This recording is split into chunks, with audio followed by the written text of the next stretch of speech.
Hello बच्चों, let's see this question. Question says, a spring balance is graduated on sea level.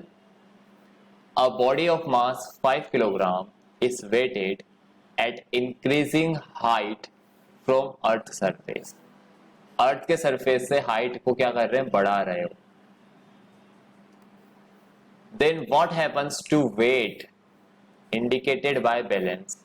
तो balance जो weight बता रहा है उसका क्या होगा?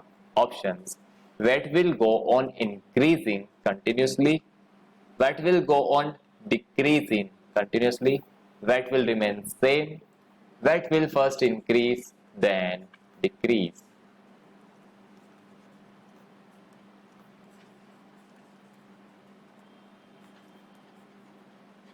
की कंसेप्ट स्प्रिंग बैलेंस. So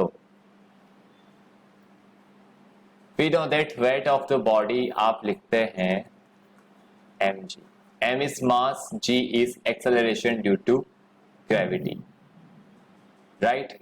और acceleration due to gravity जो ये g है उसे आप लिखते हो gm by r स्क्वायर, जहां पर capital G is gravitational constant,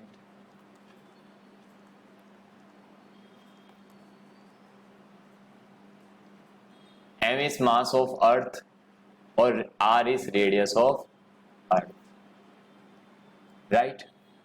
As height of body from earth surface increases, अब जो बॉडी है उसकी हाइट आप क्या कर रहे हो, अर्थ सरफेस से हाइट को बढ़ाते जा रहे हैं. बॉडी को आप ऊपर ले जाते जा रहे हो. तो हमें पता है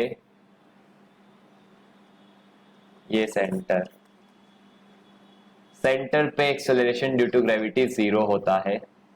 सेंटर से आप सरफेस पे जब जाते हो तो g की वैल्यू बढ़ती है और सरफेस पर g की वैल्यू मैक्सिमम हो जाती है, और ऊपर जाते हो तो g की वैल्यू घटती जाती है.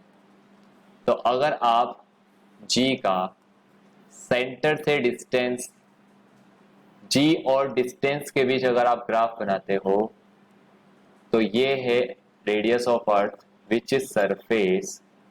सरफेस पर g की वैल्यू होती है मैक्सिमम 9.8 मीटर पर सेकेंड स्क्वायर.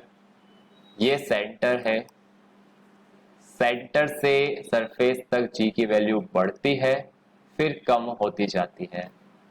आप कह रहे हो कि हाइट बढ़ा रहे हो, मतलब जब आप हाइट बढ़ाओगे तो g की वैल्यू क्या होगी, कम होगी. तो हम क्या लिखेंगे, as height of body, as height of body from surface of earth. अर्थ की सरफेस से आप बॉडी की हाइट बढ़ाओगे तो g क्या करेगा, डिक्रीज करेगा. g डिक्रीज करेगा तो weight measured by spring balance, weight measured by spring balance will decrease continuously. वो डिक्रीज करेगा कंटिन्यूअसली. g घट रहा है, g घट रहा है तो mg भी घटेगा, ओवरऑल वैल्यू भी घटेगी. Yes or no? Yes. Right? Okay. तो क्या कह रहा है ये, decreasing continuously.